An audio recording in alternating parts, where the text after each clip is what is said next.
So Patrick and I are going to talk today about two aspects of the work you're doing. One being this archetype of the fool that he talks about in the book, and which I call the Holy Fool.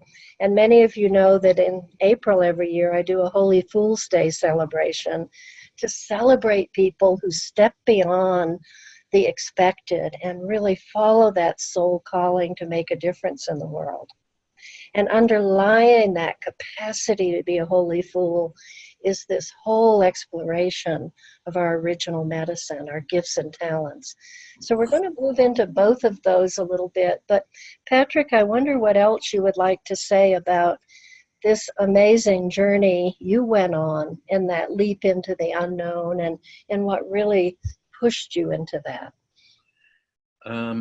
Thank you, Gail, and it's great to be here. And I really value our shared experience, our shared history, and the influences that I think have informed both of our work in the world. This book I started when Angela Zarian was still living. Angie died 5 years ago, and she was very much an influence on how I began to look at the adventure that we are all called to, no matter who we are or where we're placed in the world.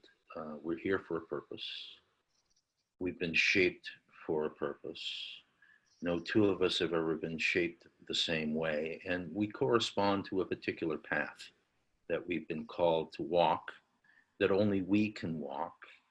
And that's what this story is really about, the only certain freedom. It's really a redemption story. It's the story of a young man who lost his way in a very cutthroat industry. I was in the PR business in the 80s, which was a very toxic and competitive and aggressive environment, which I did not do well in.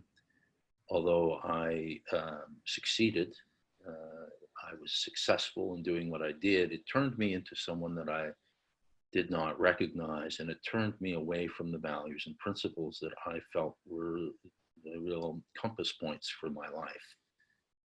So sometimes when we hit a wall, whether it's, we find ourselves in a job that we can no longer tolerate, or we find ourselves in a relationship that is unhealthy for us, or stuck in a phasing that we've outgrown, we are arrested. And that's what happened to me. I was arrested. I got to a point where I could not take another step in that direction and had to make a change to save my life. Now, many of us look at that as a crisis.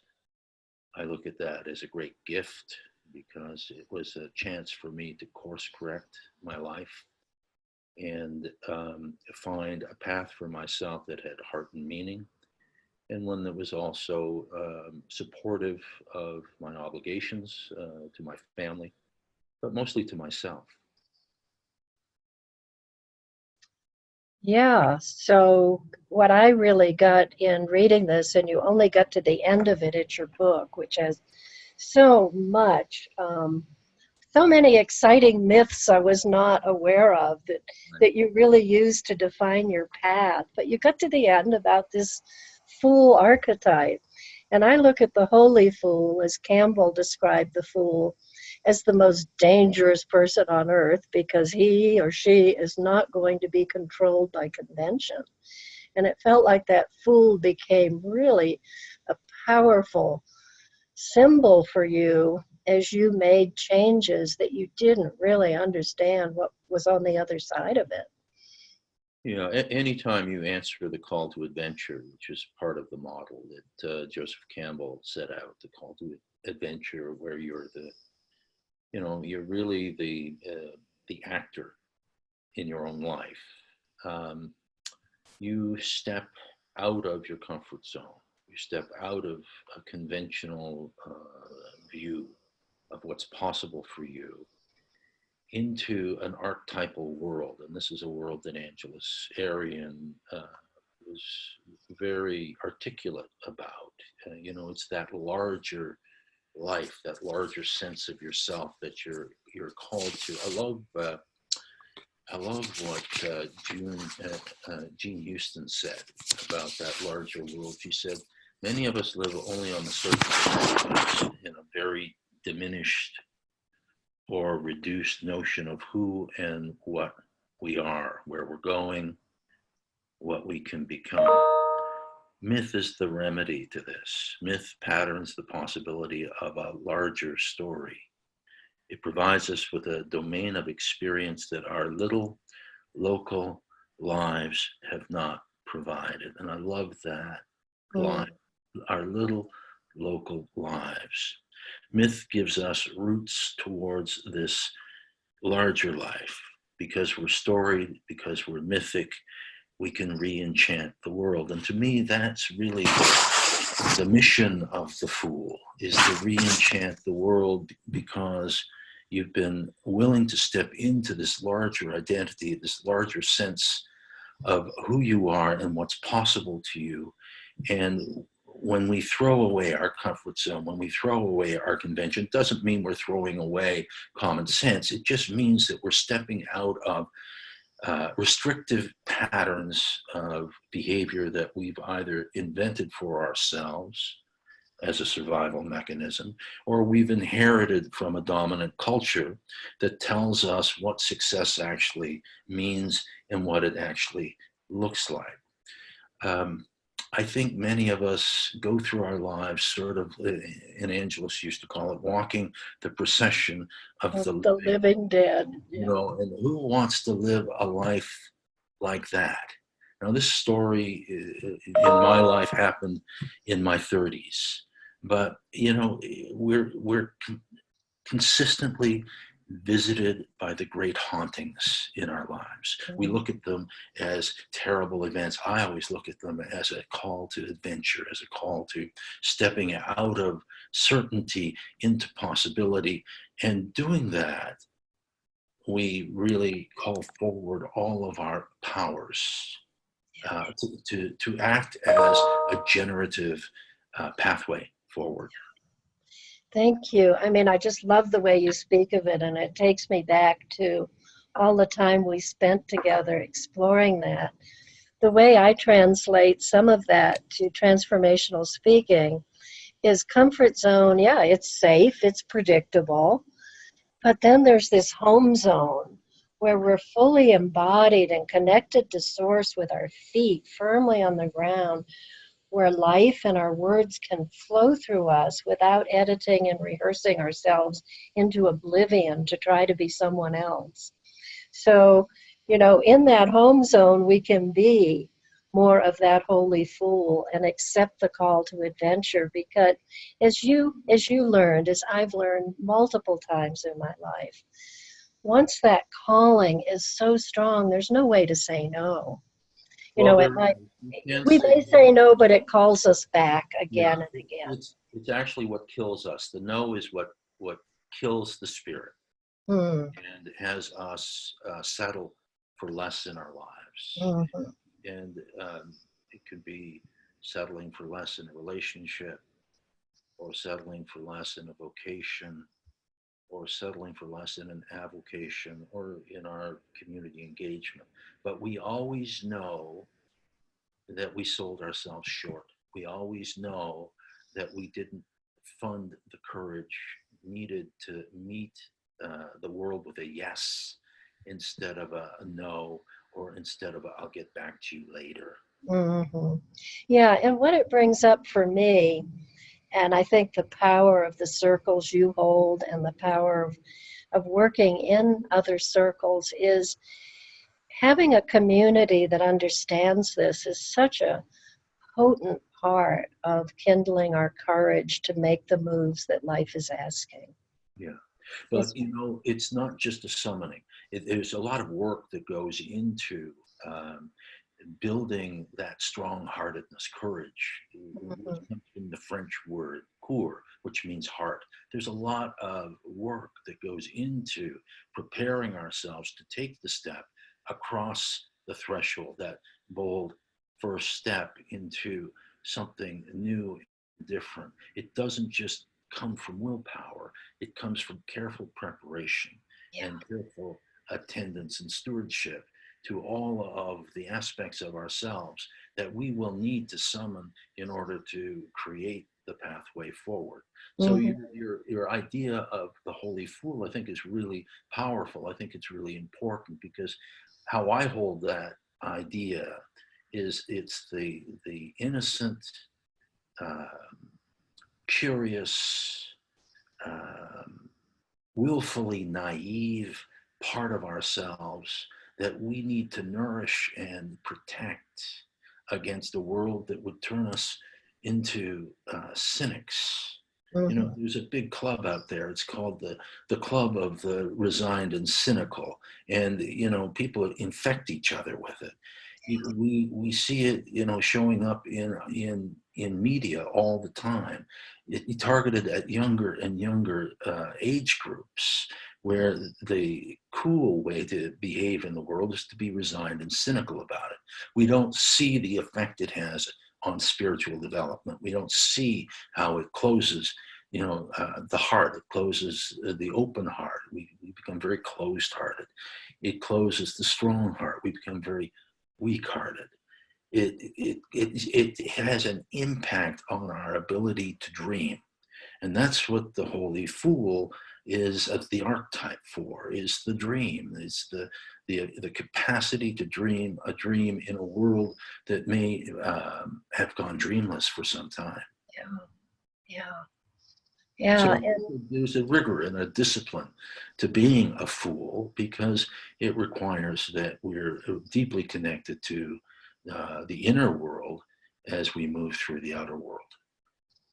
yeah, and as you say, it is rigorous work, but when I think of your journey and your book and knowing you had to make a change, and Martin Root and I are also friends. I've known him for a number of years, and you've answered the call to take a workshop you thought might just be kind of nutso, Yep. but something in you said, this is the next step. And I think the fool may step over the cliff, but there's this sense of guidance and direction that really is undeniable, even if we don't know why we're doing it. Do you Yeah. want to say a little bit more about that part of your Yeah, journey? sure. Yeah, I had a very disturbing moment, and I wouldn't wish it on anybody else. But one day when I was shaving for work, I actually caught sight of myself, maybe for the first time in a long time. And what I saw reflected back in the shaving mirror was a shark. You know, I had been transformed by the kind of work I was doing and the people that I was doing it with and the values and the underlying assumptions that fed that work, which was all about the manufacture of what I believed to be, at least at the time, hype about products and services in the world. And you can't really be around that kind of thing without having it infect you. But sometimes you don't see the infection moving through you. And I found myself in that moment able to see what probably everybody in my life already knew about me, that I turned. I was very different than the person who had emerged from university with an idea of maybe what I wanted to do in the world and the good that I wanted to, you know, to advance. Um, and it shocked me to the core of my being. And I, like everybody or anybody, you know, you have those momentary recognitions of something that's off, and then you go about your business. You know, you throw yourself back into the pool that you just got out of because I didn't know what else to do. But the disturbance persisted, and not only did it persist, it grew over time to a point where I felt compelled to explore how I could make positive change in my life, which led me to a self-help course led by a man by the name of Martin Root, who was a friend of both of ours. This was 30 years ago, maybe longer. So that experience was the beginning of an ongoing inquiry about what was right livelihood for me, in alignment with my spiritual values and my principles, where I did not feel that I was betraying myself to earn a paycheck. And I think a lot of people have that experience where they either feel they have to park themselves at home to go to work, or that they have to betray their values and principles to go to work for money. I couldn't do that anymore. And so that great moment in the mirror where I'm shaving for work and suddenly I see it, to me was an epiphany. And so the understanding that came from doing this work of exploration was actually part of the rigor of the heart work that you talked about, that, the preparation for the change that was undeniably asking you to make. Yeah, yeah. It Yeah, was an excavation. yeah, It was really an excavation process to turn inward to retrieve the person that I knew myself to be, that had lost his way. yeah. Soul retrieval in its most practical way, in terms of the way we show up in the world authentically. Many of us give our power away in the world in Yeah. return for some form of compensation. So one of the things we work on as the foundation in transformational speaking is original medicine, which I first learned about from Angelus. And as Angelus taught it, she said, we all come to this world with gifts and talents, nowhere else duplicated. Right. But the second part of the teaching is so important to our voices in speaking. If we don't express it, it's lost to the world for all time. Right. And so I've moved that into a process that actually takes hours of the excavation you're talking about, often with the reflection of an important stranger, if one has a partner in it, who can really see who we've become in the journey rather than sort of the old baggage that we think defines us. And in teaching, Patrick, it's just wild, and everyone on this call knows it's so easy to make it about what we do instead of who we are, so we're always going back to essence. And I tell them the story of doing a 3-day vision quest in Arizona with Angelus when you were supporting her work. And she always had us get in the circle and give the seeds of our experience. And I didn't feel that my expression of it really captured something that sometimes you can't capture with words anyway. And I was wandering around on my own during the lunch hour, and you came up to me and said, "How are you doing?" And I said, "Not so good."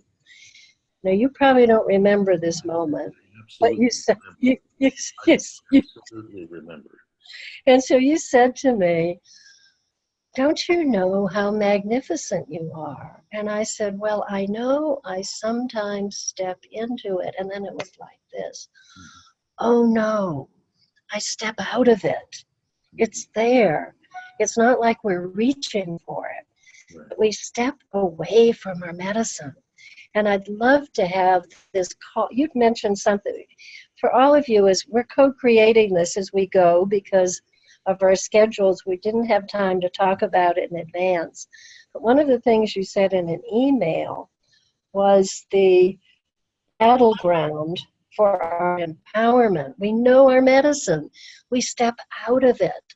And I would love to talk about what you would add to that about our medicine and how we respond to Petra's question, which just took it to the heart. When I show up in my full original medicine, I feel the magnificence and greatness, which makes me quite uncomfortable. How can I fully acknowledge, embody, and be at ease with my original medicine? I notice I get overwhelmed and I dissociate or check out, but I would rather use its power for the greater good. Yeah, So talk to us about that, please. yeah. Well, first of all, I think it's a very honest and vulnerable thing to say, because and I think it's a very common experience where we find ourselves visible, and in our visibility, sometimes there is discomfort or um, self-consciousness, and so you know, I think that that's a real experience. What I love that Petra said, though, was that there's a greater good that we can connect ourselves to that gets us over ourselves. And so, that's the remedy is right in the question. So that's the good news. You actually know what to do in those moments where you get self-conscious. Um, the other part of the teaching of original medicine comes from the notion that we are formed for a purpose, and that purpose is singular, and that no two people are ever formed the same way because no one shares the same exact purpose. So we're original medicine, even if we have common gifts or skills or aptitudes. The configuration of a human being is never the same twice. It's like a snowflake in some ways.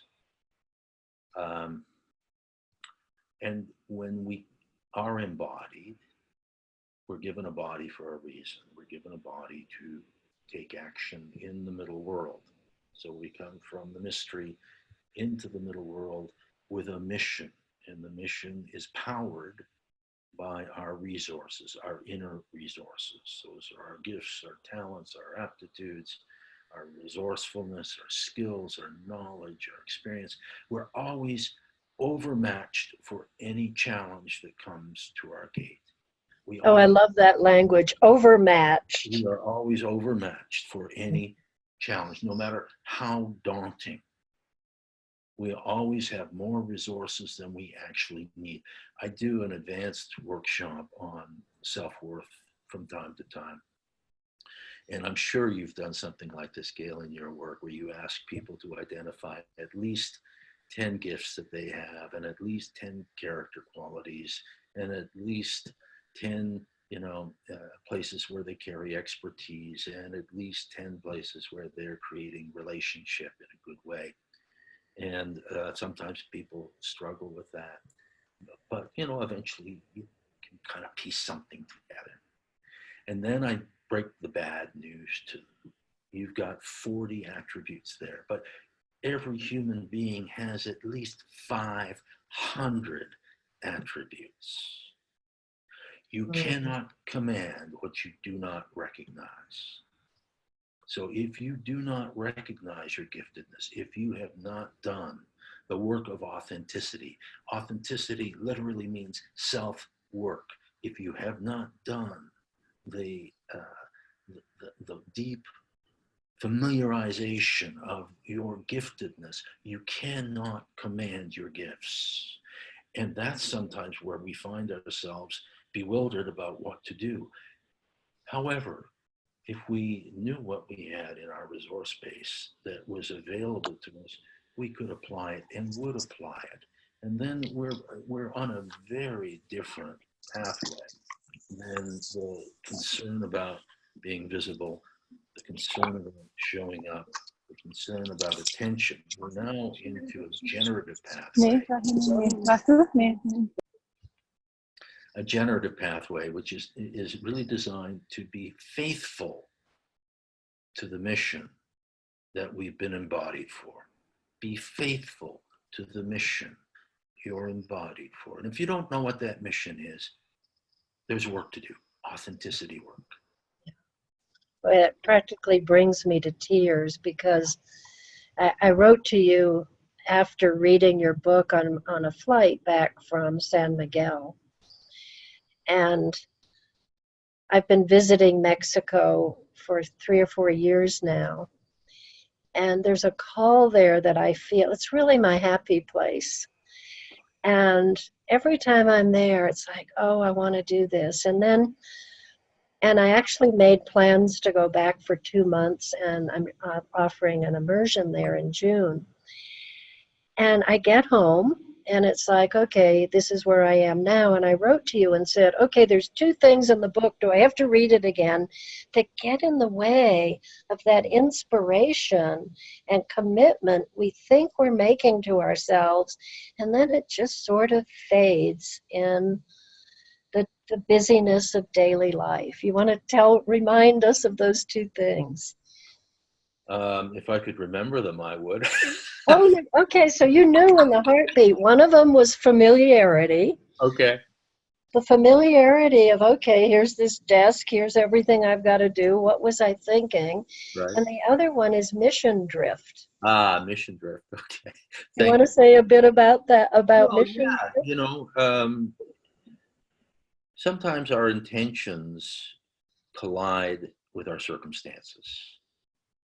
And we all probably lead very, very busy lives, and we have obligations that we have set in motion in response to our roles and responsibilities in life.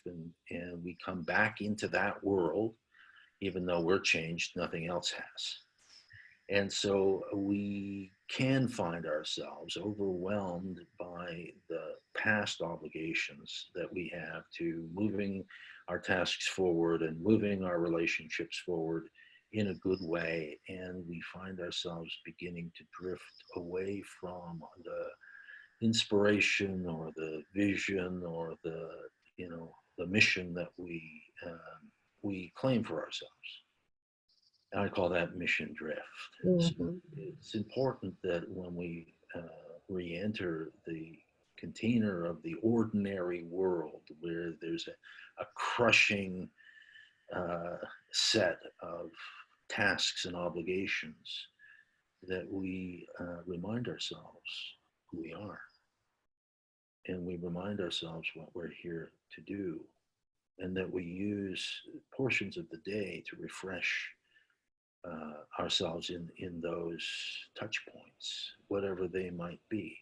So sometimes I have people work with a prayer staff, and the prayer staff is for standing meditation, where you can take 10 minutes at the beginning of the day, and 10 minutes at the middle of the day, and 10 minutes at the end of the day to remember where you stand and what you stand for and who you stand with and what you stand against. And at this time in our world, remembering where we stand is really, really important, because it's easy to get swept up in the circumstances and in the dramas of the larger culture, and forget that we're here on a holy mission. I love that. I'd forgotten that part of the work, Patrick, about the power of standing meditation. Mm-hmm. And actually, those 4 things you said, what we stand for, what we stand against, say them again. What we stand for, what we stand, who we stand with, Uh-huh. where we stand, and what we stand against. Yeah. I mean, what an incredible meditation to be asking those questions in that sacred time, to really have the grounding that we get from feeling our feet on the ground as a reminder of our medicine and the calling that it's asking us to express. Yeah, life is a wind tunnel if you let it. Yeah. And when you carve out the way you have a sacred place,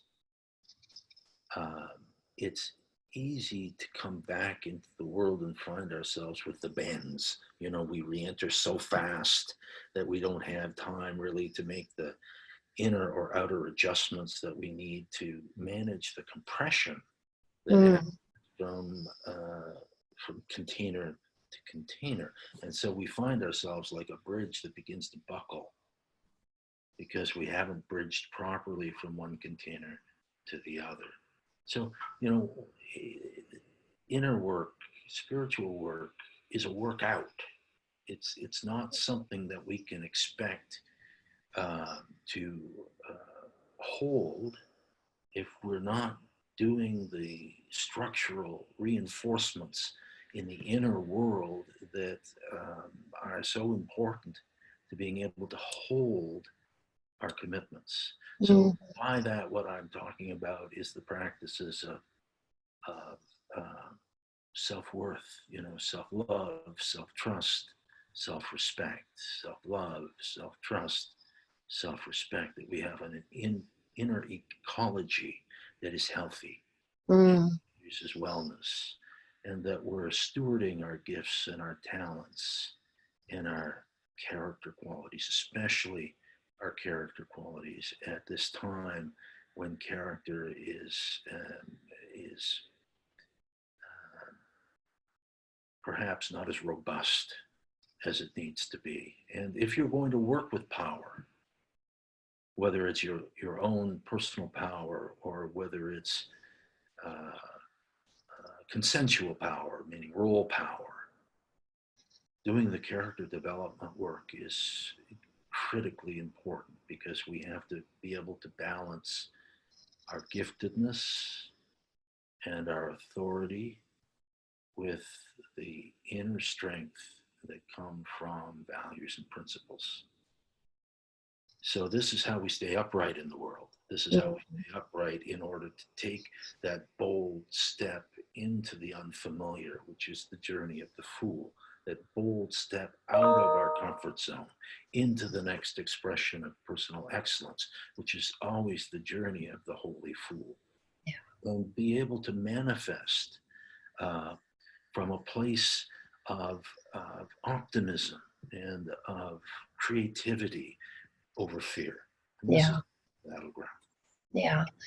I'm I love the work of David Hawkins on power versus force and the power of the vibration of joy as in terms of shifting worlds, and to use these practices and this self-knowledge and self-worth to to to surround ourselves and to make decisions that really raise that vibration of joy that changes worlds. It lower vibration people, when I read that if we can hold that vibration of joy, which is 540, it can influence 90,000 people we never even have to talk to, because that's such a low vibration on the scale if they're in fear and anger and doubt. So this concept of joy, even in a world that feels so out of whack and out of alignment with what the world we'd like to see, this capacity to show up fully in that 540 vibe feels like a big calling. I think it is. And it's always the work of the bodhisattva to do that, to hold that possibility for the rest of us who are suffering. You Yeah. know, um, I guess I have a lot of compassion for a world that is suffering and a world that is in survival and a world that is fearful. And, you know, how can we create conditions where people can heal and in the healing can come into their best selves and once firmly anchored in our best self, then what's possible? What's possible to bring joy both to ourselves, to our families, to our communities, and to the larger world. So I see it as a continuum, you know. And sometimes suffering is really, really useful. It certainly was in my case. It certainly was in my story because it was a pathway. You know, it was a pathway out of conditions that were suboptimal for my well-being and my relationships. And I couldn't have gotten there without having that deep existential dark night of the soul. So I hold it as a blessing, and part of the opportunity that comes from pain and comes from suffering is in all of the mythologies of the world. It's in the stories of Jonah and the whale. It's how do we change when we're arrested for transformation? And we're in a world that is kind of arrested at this time. So what's the transformation that's possible in that place where we're stopped in our tracks, where we're asked to confront ourselves, where we're asked to recover ourselves, the soul retrieval that you talked about earlier, where we're asked to embrace the better angels of our nature and behave from that place, even when the circumstances don't set themselves up in support of it. And that's really where the warrior work, and we're in the time of winter here in the north, and this is the time that's most associated with the warrior. This is the spiritual warrior, where we're asked to stand tall in the world and live from our original medicine. And that's the standing meditation as well, to the standing and that reminding of what we stand for. So I'm looking at time, Patrick. I'd love to open to questions unless there's something you want to add before we do that. Self-love, self-trust, self-respect. This is the fundamental practice. And if we can love ourselves, then we can interrupt the self-critic, which to me is the one true enemy, is the monster within that we must face, and in a good way face down. And especially for people in this community in public speaking, that self-critic can be so loud when it comes to putting ourselves fully out there in our medicine with what only we can do. So I'd love to open to the questions this has brought up, and I think Beth can unmute everybody, or you can unmute yourselves. But it would be wonderful, Petra, if there's a question you have, since you, with Patrick's response, since you brought in that juicy question about feeling the magnificence and also how easy it is to be intimidated by your medicine, how to use it for the good. Is there anything that in this conversation that creates a further question for you? Still getting all the information coming through. The self-worth, self-love, self-respect is really a thing for me. And I noticed that I am more into giving than into receiving. Could you elaborate on how you can balance those, how you've worked with that? Because I see for myself that it's getting into that medicine, you're completely setting yourself up there, but it needs to get back to having it balance both. Yeah. Well, if my value is attached to giving, then I have a hard time receiving. If I identify as someone who is only valued because they give, then that's where my energy will go until I fall over from exhaustion. Usually if I find myself overextending in my generosity, I will hit a point of resentment. And if I find myself resentful, then I have some work to do about how to detach from an identity that is based on what I can do for other people. Sometimes it's a way that I protect myself and stay safe and stay in control. May not happen to you, but it can happen if I find myself over generous.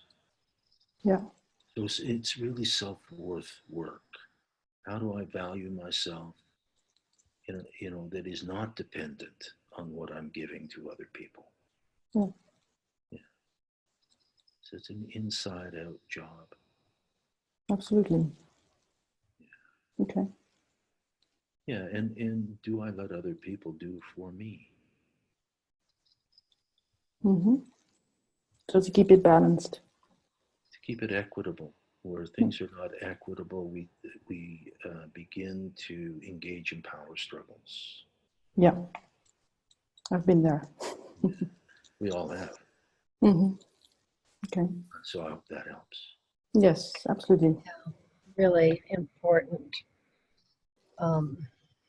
observation that I personally relate to as well. It's so easy to keep putting it out and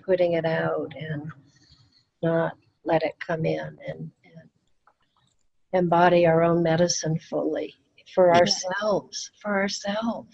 But If there's we're not also that conditioning. medicine to ourselves. Yeah, but there's also conditioning that goes along with that. Many of us are conditioned into gender roles, Mm-hmm. and for women in our culture, um, there's a pattern where women are set up to do. You want something done, you ask women to do it because the men won't do it, right? And we feed that patterning by how we condition our children. Mm-hmm. So it seems to me that women are expected to be partners. They're expected to be raise families. They're expected to be out there in the workforce. They're give, give, give, give, give. Where is the receptor button on this? And it's not about a massage. No. But the gender role isn't equitable either. Yeah. And then we wonder why we're exhausted. Thank you. Is there someone else who has a question? Megan wanted to know what Angela's last name was from the beginning. Oh, Angelus Arian, the author of The Fourfold Way, that will talk about a number of these practices that Patrick has mentioned. But I also would like to say there's so much in Patrick's book that I want to recommend. He talks about the three-headed dog, and he talks about the five, what was it? The five riders. There's so many myths that look at where we get sidetracked and don't allow ourselves to really keep moving forward.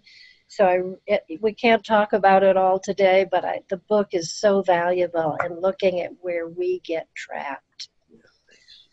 So Angelus Arian, The Fourfold Way, and Patrick O'Neill, The Only Certain Freedom. Other questions? I have a question. This is Ria. Hi, Ria. Patrick, my question is about, now you speak about your experience as an adventurer.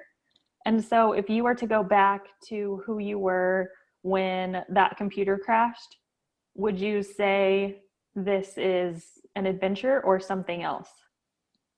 When the computer crashed? Yeah, when you were...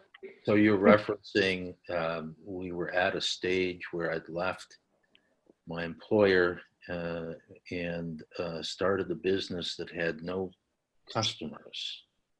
And I was invited to make a proposal to a former client for a piece of business that was basically make it or break it.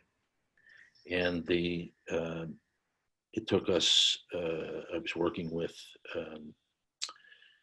a colleague, and we were designing this proposal, and neither one of us were particularly computer literate at the time, and the computer crashed and we lost the proposal the night before the presentation. And in that moment, I would not have called it an adventure. I would have called it a crisis. But it was exactly the crisis that we needed, because the proposal we were making was very mundane and very run-of-the-mill, and I doubt very much it would have been successful. The crash of the computer forced us to rethink everything and to do it in short order. And in order to do that, we had to really stay connected to our gifts and talents and our belief that it was possible. So, yeah, it's a good question. And, you know, in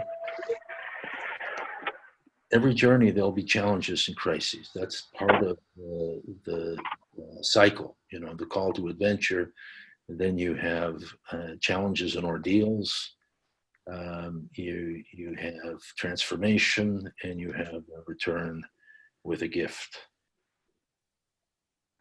So I think my question is also, when you're in that space, sometimes it feels somewhat torturous, or like you're going up against a wall, and you might hit that spot again where you feel like you're going up against a wall. Like, how do you know then to ask yourself, like, is this the right path? Am I just not walking on the right path? Or does this need, like, is this just something that I need to persevere through? There are always signs. There are always inner signs, intuitive signs, and there are always external signs. So you have to begin to observe what you're feeling and what you're experiencing externally. It's, you know, there are various places where we fail. And can we stay open even if the experiment we're trying is not successful, and learn from the experiment? If the path has heart and meaning, it will remain open. But if we collapse, everything closes down. That makes sense. So there's always going to be obstacles. There are always going to be challenges. There are always going to be tests, and you know, whatever you can face, you can handle. Otherwise, it wouldn't be there. When you say there will always be tests, say a bit more about that, Patrick, because I think there's, you know, a lot of teaching that says, you know, when you hit a wall, it's a message, you know, you're not moving in the right direction, etc. But, you know, all of us have hit lots of walls on our paths. And so, you know, I really understand what you're saying, but sometimes it can get like, how many obstacles, how many tests?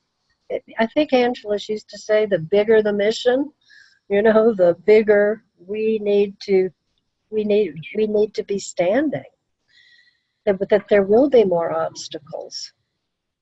Well, there's no one size fits all to this question, but generally speaking, whenever we have a dream, it's not really there to be an end result. It's there to be a crucible for growth and change. So in order to grow and in order to change, we need two kinds of experience. We need the experience of fluency, where things go well, and we need the experience of challenge and obstacle, where we're asked to grow and where we're asked to change and where we're asked to clarify, because every obstacle is an opportunity for clarity. You know, maybe the way I'm doing something could be improved. Maybe my motivation for doing something could be upgraded. Maybe I'm not on the right course to achieve what, you know, I'm setting out to do. Maybe I need to retrace my steps and take another path. But you know, there's no dream that does not carry with it the transformational ingredients, which includes challenge. You're going to lose your way. You're going to face great challenges. You're going to discover what's meaningful and what's meaningless. That's the nature of a dream. You're going to learn how to meet gain and loss. And that's what all the old stories teach us. So that's why myth is so important, because all of those archetypes are contained in the old stories. Why would you go on a voyage without a map? So studying the old stories is really helpful. Thank What you. constitutes true success? That's really a great question. Thank you. So I'm looking at time. We've been an hour. We invite other questions. If there's something really quick someone can say, we'll take one more, but I'd love to continue the conversation as when we meet again on the 24th. And there's so much richness in this. I know you'll want to see it again, and we'll put it on the page so that you can do that. But is there someone else that there's something burning you just have to get out there? Gail? Eugenia, hi. Yes, good afternoon. Thank you so much to both of you. I unfortunately missed part of it, but I'm hoping that there's going to be a recording Yes. for this call. I have a quick question for Patrick. A lot of things, it totally makes sense to me. What I wanted to ask about was the authenticity part. I think it's an amazing insight, which, I've known for a long time that to get to know yourself is really where you start. So I wanted to see if Patrick has any other suggestions, because I know, you, Gail, have your suggestions in your book. So I wanted to see any other suggestions on how do you, what are some of the ways to do that authenticity work? Because some of us are fully there, some of us are on our way there, and I think you never really stop doing the work. So are there any practical suggestions, one or two, that Patrick can share? Sure. Authenticity is self-leadership work, and it's driven first by reflection.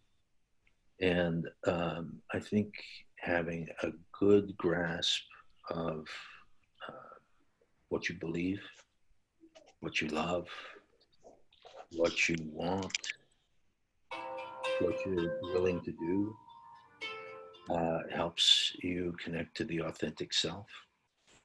The authentic self is also a reflection of how you're configured. What are the gifts and the talents and the character qualities and the experiences that have marked you. In the traditional cultures, people go through marking ceremonies where the body is marked as a means of recognizing what this being has brought into the world. There are three kinds of gifts: the gifts that we have innately, the gifts that we develop through practice, and the hidden gifts that only emerge in the right conditions. And often those conditions are emergencies, and we never knew we had it in us, or crises. We never knew we had it. We didn't know we were so strong, and that we mark the emergence of these things. The body is the point traditionally where those attributes are marked, because that's where they're housed, that's where they're located. So that's the way it's done in traditional cultures. Thank you. So I invite all of you to send me questions. We can continue our conversation in our next community call. Patrick, thank you. This is just, I am so inspired and just feeling like I'm dropping in again to all the amazing worlds we've shared together. Right. And I want more time with you. So I look forward to that in this next year. Thank you. And thank you for continuing this work with all we've learned from Angelus and what you're adding to it. and continuing this busy professional life, because I know that's your service to continue the Four Directions work. Yes. Do you have a website for that? It's called thefourdirections.com, thefourdirections.com, and also a Facebook site, Four Directions Community. So, Well, that's where I first learned about your book. So right. it was really great and fortuitous, and to see how it supports us. And I also want to say for Patrick that the Globe and Mail, which is a national newspaper in Canada, it's out of Toronto where you are, named this one of the 10 best business books of the year. So congratulations on that. And I hope it reaches and supports so many more people to have access to your wisdom. I just feel it so deeply running through you, and it's just a privilege to be with you today and share you with my community. So thank you so much for the invitation. Thank you. thank you, very much. Patrick. Yeah, Thank you very more to much. come. Bye-bye. Bye, Gail. Journey well. Thank you.